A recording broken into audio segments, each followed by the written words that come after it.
بسم اللہ الرحمن الرحیم۔ السلام علیکم ناظرین۔ قوم عاد کون تھے اور دنیا کی سب سے طاقتور قوم کو اللہ تعالیٰ نے کیسے تباہ کیا، اور قرآن مجید میں قوم عاد کے بارے میں کیا ارشادات ہیں، اور قوم عاد کہاں آباد تھے؟ آج ہم اس ویڈیو میں ان تمام پرتجسس سوالات کے جواب دیں گے۔ عاد کا زمانہ تقریباً 2000 قبل مسیح علیہ السلام مانا جاتا ہے، اور قرآن عزیز میں عاد کو من بعد نوح کہہ کر قوم نوح علیہ السلام کے خلفاء میں شمار کیا گیا ہے۔ نیز ان کو عاد اولا کہا ہے، اور عاد کے ساتھ ارم کا لفظ لگا ہوا ہے۔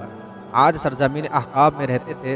یہ حضرموت کے شمال میں اس طرح واقع ہے کہ اس کے مشرق میں عمان اور شمال میں رب الخالی پڑتا ہے، مگر آج یہاں ریت کے ٹیلوں کے سوا کچھ نہیں ہے۔ عاد بت پرست تھے اور اپنے پیشہ و قوم نوح کی طرح صنم پرستی اور صنم تراشی میں ماہر تھے۔ حضرت عبداللہ بن عباس سے ایک اثر منقول ہے، اس میں ہے کہ ان کے ایک صنم کا نام سمود اور ایک کا نام ہتار تھا۔ عاد اپنی مملکت کی رعب و قدرت، جسمانی قوت و صورت کے غرور میں ایسے چمکے کہ انہوں نے اللہ واحد کو بالکل بھلا دیا اور اپنے ہاتھوں کے بنائے ہوئے بتوں کو اپنا معبود مان کر ہر قسم کے شیطانی اعمال بے خوف و خطر کرنے لگے۔ تب اللہ تعالیٰ نے انہی میں سے ایک پیغمبر حضرت ہود علیہ السلام کو مبعوث فرمایا۔ حضرت ہود علیہ السلام عاد کی سب سے زیادہ معزز شاخ خلود کے ایک فرد تھے۔ سرخ و سفید رنگ اور خوبصورت تھے، ان کی داڑھی بڑی تھی۔ انہوں نے اپنی قوم کو اللہ تعالیٰ کی توحید اور اس کی عبادت کی طرف دعوت دی اور لوگوں پر ظلم و ستم کرنے سے منع فرمایا، مگر عاد نے ایک نہ مانی، ان کو سختی کے ساتھ جھٹلایا اور غرور و تکبر کے ساتھ کہنے لگے، من اشد منا قوة، آج دنیا میں ہم سے زیادہ طاقت و قدرت کا کون مالک ہے؟ مگر حضرت ہود علیہ السلام مسلسل اسلام کی تبلیغ میں لگے رہے۔ وہ اپنی قوم کو عذاب الہی سے ڈراتے اور غرور و سرکشی کے نتائج بتا کر قوم نوح علیہ السلام کے واقعات یاد دلاتے۔ اے قوم، اپنی جسمانی طاقت اور حکومت کے جبروت پر گھمنڈ نہ کر، بلکہ اللہ کا شکر ادا کر کے اس نے تجھ کو یہ دولت بخشی۔ قوم نوح علیہ السلام کی تباہی کے بعد زمین کا تجھ کو مالک بنایا، خوش عائشی اور خوشحالی عطا کی، لہٰذا اس کی نعمتوں کو نہ بھول اور خود ساختہ بتوں کی پرستش سے باز آ جا، جو نہ نفع پہنچا سکتے ہیں اور نہ دکھ دے سکتے ہیں۔ موت و زندگی، نفع نقصان سب ایک اللہ ہی کے ہاتھ میں ہیں۔ اے قوم کے لوگوں، مانے کہ تم عرصے تک سرکشی اور اس کی نافرمانی میں مبتلا رہے، مگر آج بھی اگر توبہ کر لو اور باز آ جاؤ اور توبہ کا دروازہ بند نہیں ہوا، اس سے مغفرت چاہو وہ بخش دے گا، اس کی طرف رجوع ہو جاؤ وہ معاف کر دے گا اور مال و عزت میں سرفرازی بخشے گا۔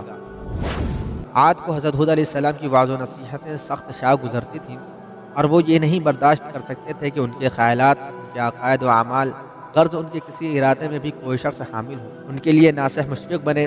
اس لیے اب انہوں نے یہ روش اختیار کی کہ حضرت ہود علیہ السلام کا مذاق اڑایا، ان کو بیوقوف گردانا اور ان کی معصومانہ حقانیتوں اور صداقتوں کی تمام یقینی دلائل کو جھٹلانا شروع کر دیا، اور کہنے لگے، اے ہود، تو ہمارے پاس ایک بھی دلیل نہ لایا، اور تیرے کہنے سے ہم اپنے خداؤں کو چھوڑنے والے نہیں، اور نہ ہم تجھ پر ایمان لانے والے ہیں، اور ہم اس ڈھونگ میں آنے والے نہیں کہ تجھ کو خدا کا رسول مان لیں اور اپنے خداؤں کی عبادت چھوڑ کر یہ یقین کر لیں کہ وہ خدائے اکبر کے سامنے ہمارے سفارشی نہیں ہوں گے۔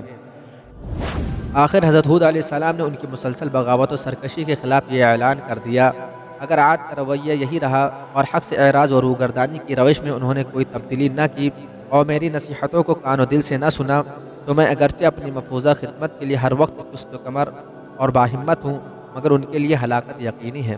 اللہ تعالیٰ ان قریب ان کو ہلاک کر دے گا اور ایک دوسری قوم کو زمین کا مالک بنا کر ان کی جگہ قائم کر دے گا، اور بلا شبہ وہ اللہ تعالیٰ کو ذرہ برابر بھی نقصان نہیں پہنچا سکتے۔ وہ تو ہر شے پر قادر و مسلط اور ہر شے کا حافظ و نگہبان ہے، اور تمام کائنات اس کی دست قدرت میں مسخر ہے۔ اے قوم، اب بھی سمجھ اور عقل ہوش سے کام لے، قوم نوح علیہ السلام کی حالات سے عبرت حاصل کر اور اللہ کے پیغمبر کے سامنے سر نیاز جھکا دے، اور بہت قریب ہے وہ زمانہ کہ تیرا یہ سارا غرور و گھمنڈ خاک مل جائے گا، اور اس وقت ندامت سے بھی کوئی فائدہ نہ ہوگا۔ میں تمہارے اوپر بڑے دن کے عذاب آنے سے ڈرتا ہوں کہ کہیں تم اس کے مستحق نہ ٹھہر جاؤ۔ تو قوم نے کہا، اے ہود، اب ہم سے تیری روز روز کی نصیحتیں نہیں سنی جاتی، اگر تو واقعی اپنے قول میں سچا ہے تو وہ عذاب جلد لے آ کہ ہمارا تیرا قصہ پاک ہو، بس لا تو ہمارے پاس اس شے کو جس کا تو ہم سے وعدہ کرتا ہے، اگر تو واقعی سچوں میں سے ہے۔ حضرت ہود علیہ السلام نے جواب دیا کہ اگر میری مخلصانہ اور صادقانہ نصاحے کا یہی جواب ہے، بسم اللہ، اور تم کو عذاب کا اگر اتنا ہی شوق ہے تو وہ بھی کچھ دور نہیں ہے، بلا شبہ تمہارے پروردگار کی جانب سے تم پر عذاب و غضب آ پہنچا۔ الحاصل قوم ہود کی انتہائی شرارت و بغاوت اور اپنے پیغمبر کی تعلیم سے بے پناہ بغض و عناد کی پاداش عمل اور قانون جزا کا وقت آ پہنچا، اور غیرت حق حرکت میں آئی اور عذاب الہی نے سب سے خشک سالی کی شکل اختیار کی۔